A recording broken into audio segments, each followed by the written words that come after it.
QC studio. This is TV6 News at 10.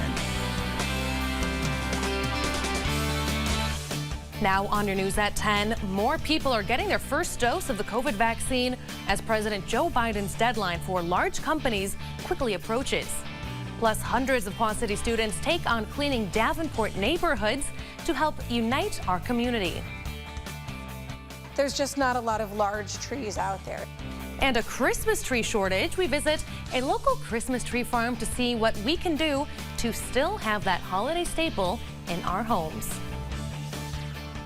But first tonight, we start with breaking news as one person was rescued from a submerged vehicle in the Mississippi River today. Thanks for joining us. I'm Montse Ricosa. This was the scene just 3 hours ago. Multiple emergency crews responded to the Sunset Marina at 5 p.m. I saw at least 3 boats in the river as well as a dive team. Rock Island police confirm one person was rescued and taken to the hospital.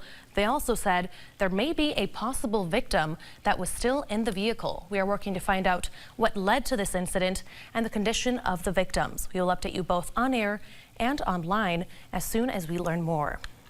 East Moline police are investigating a shooting this morning that left one person injured.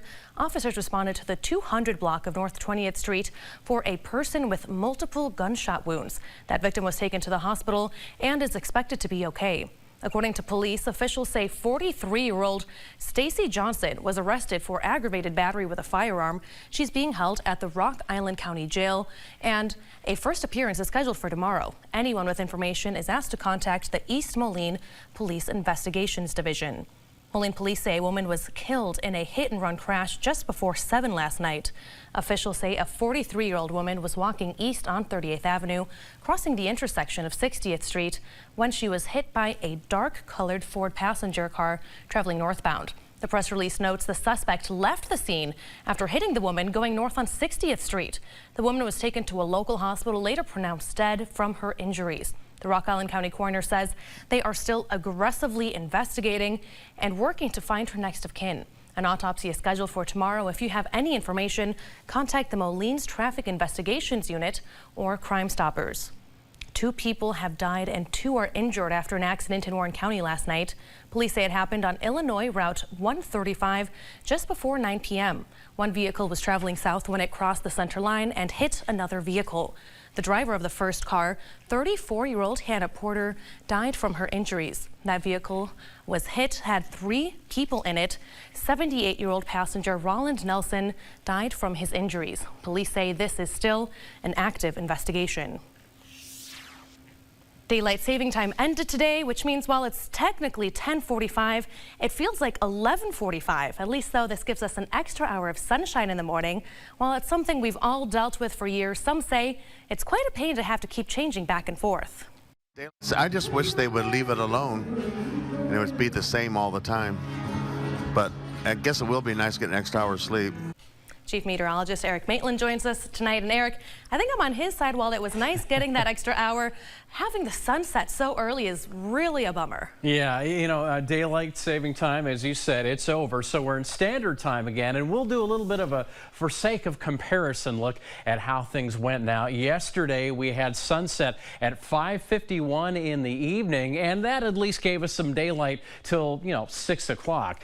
This evening, though, look at this, our sunset 4:50, so barely past 5 was it light. Now, if you took advantage of that extra hour of sleep and slept past it this morning, well, look at sunrise tomorrow, 6:43, so more than 15 minutes ahead of 7 o'clock. So by 7 o'clock, it will be bright as you make your way out and about. And it's going to be a mild start to the day. Look at our forecast lows for the morning, 47 or 48 here in the Quad Cities, pretty close to 50 degrees as far as things are concerned right now. We've got temperatures that are still mainly in the 50s across the area. This is a mild night. Now, we have cleared out our sky. We did have some clouds moving through earlier this evening, but we are clear right now, and we will stay clear with the south wind overnight, which is going to keep us from getting too cool. Again, we're only seeing temperatures dropping into the 40s by morning time. However, watch what happens during the day tomorrow into the afternoon, along with those southwest winds where we're going to be ahead of a cold front. We will get some clouds, so the second half of our day partly cloudy, but look at the highs. We're right back well into the 60s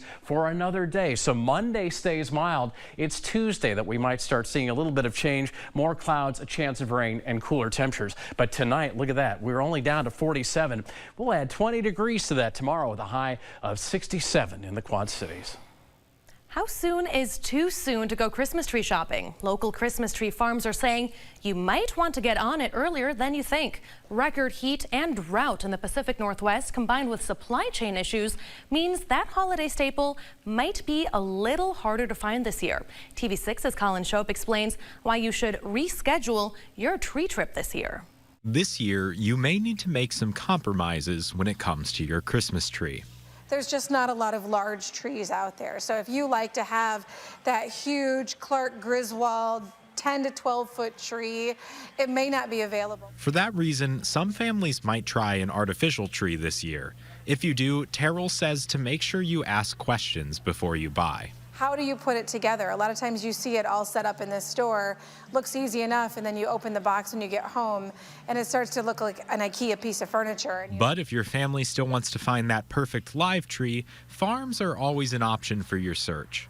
This year has been drier than average, but intermittent rains mean locally grown trees can last the whole holiday season. It's really good for our trees because then they get really moist, and then so when people cut them and they take them into their house, they're really fresh. Of course, it's still a good idea to get ahead of the holiday rush. But we tell them to get here early because most people that come here, when they come into our field, they head for the biggest tree they can find. So I guarantee you that with the first 2 or 3 hours, we got people dragging in big, taller trees. And so then people come back in like the following week and they go, you don't have any tall trees anymore. Though no matter where you get your tree or how it looks, the real reward is making it yours. And once you get your ornaments and your, grandma's angel on the top or the star that your kids made, they all turn out to be beautiful trees. In the Quad Cities, Colin Shope, TV6 News. Whiffle's Christmas Tree Farm opens the day after Thanksgiving from 9 to 6 on the weekends and 4 to 6 on the weekdays. And while it's still warm out, St. Ambrose students gave back to the community during Be the Difference Day. Over 300 students and staff spread throughout Davenport neighborhoods to rake and bag leaves, clean gardens, and trim shrubs to more than 84 nearby homes. We understand that being a college next to different houses can be a little tiresome for people, so we wanted a way to give back to those people, to our neighbors, and show them that we care, that we do think of them, and this is just one of the days and ways that we give back.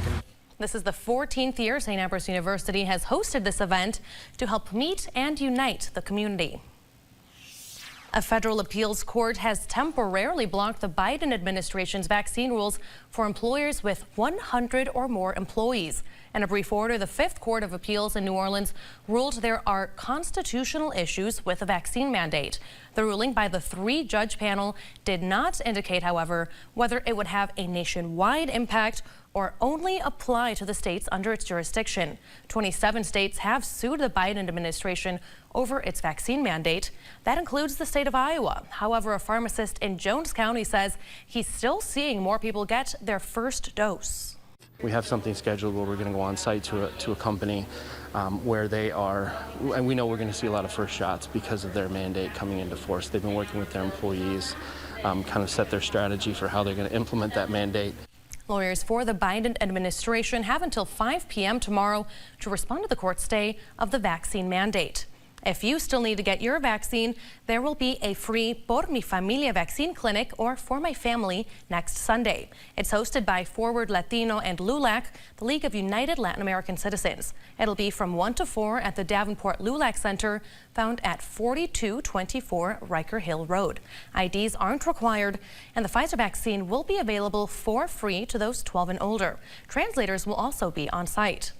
One school in Rock Island is temporarily closed because of an increase in COVID-19 cases. Edison Junior High is closed tomorrow through November 26th.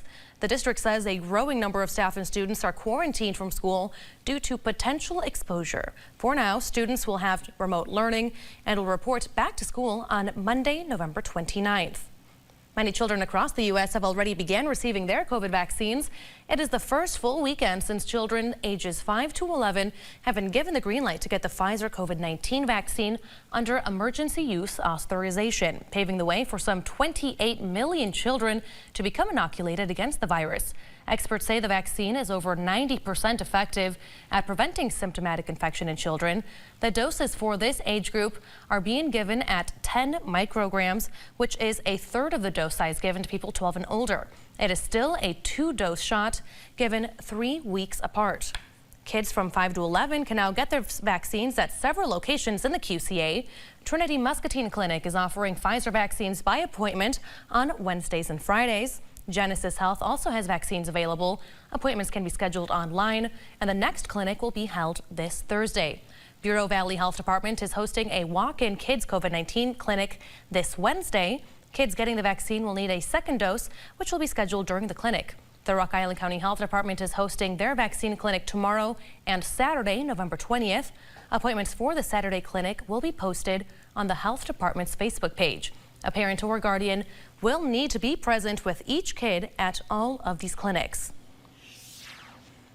New developments tonight in the horrifying crowd rush at a Houston music festival that left 8 people dead and dozens more injured. A criminal investigation into the tragedy is underway, and rapper Travis Scott is speaking on camera for the first time since the tragedy. We warn you, some of the material may be upsetting to some viewers. Cole Higgins reports. A growing memorial outside of Energy Park in Houston after the Astroworld Festival ended in tragedy Friday night. As rapper Travis Scott took the stage in his hometown, fans surging to get a closer look. I could feel, myself losing the ability to breathe. It was really hard with the amount of people around me. I straight up thought I was going to die. Fans compressing tightly in the massive crowd. Some concert goers say they had no way to escape. People were getting trampled.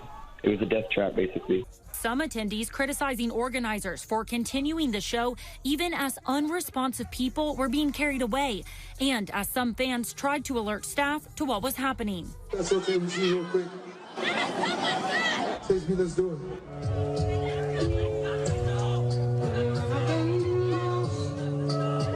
Scott taking to Instagram. Anytime I can make out, anything that's going on, I just stop the show and help them get the help they need. I could just never imagine the severity of the situation. Video from the concert's live stream does show Scott pausing his show at one point as an ambulance pulls into the crowd. I'm honestly just devastated. Houston's police chief says a criminal investigation is underway to figure out the cause of the surge.